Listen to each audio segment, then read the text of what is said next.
Préface. Je veux expliquer comment une famille, un petit groupe d'êtres, se comporte dans une société, en s'épanouissant pour donner naissance à 10 à 20 individus qui paraissent, au premier coup d'œil, profondément dissemblables, mais que l'analyse montre intimement liés les uns aux autres. L'hérédité a ses lois, comme la pesanteur.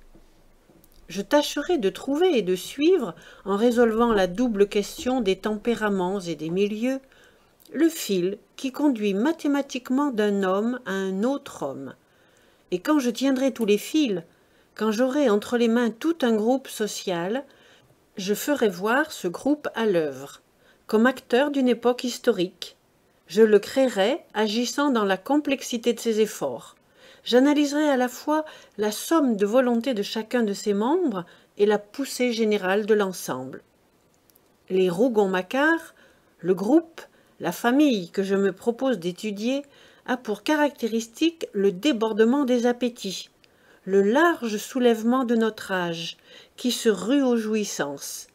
Physiologiquement, ils sont la lente succession des accidents nerveux et sanguins qui se déclarent dans une race, à la suite d'une première lésion organique, et qui déterminent, selon les milieux, chez chacun des individus de cette race, les sentiments, les désirs, les passions, toutes les manifestations humaines, naturelles et instinctives, dont les produits prennent les noms convenus de vertu et de vice.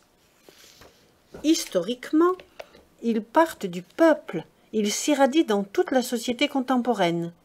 Ils montrent à toutes les situations, par cette impulsion essentiellement moderne que reçoivent les basses classes en marche à travers le corps social, et ils racontent ainsi le Second Empire, à l'aide de leurs drames individuels, du guet-apens du coup d'État à la trahison de Sedan.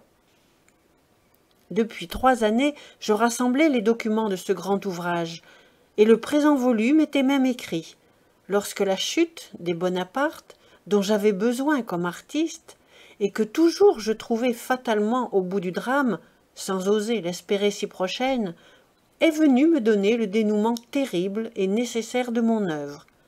Celle-ci est, dès aujourd'hui, complète. Elle s'agite dans un cercle fini. Elle devient le tableau d'un règne mort, d'une étrange époque de folie et de honte.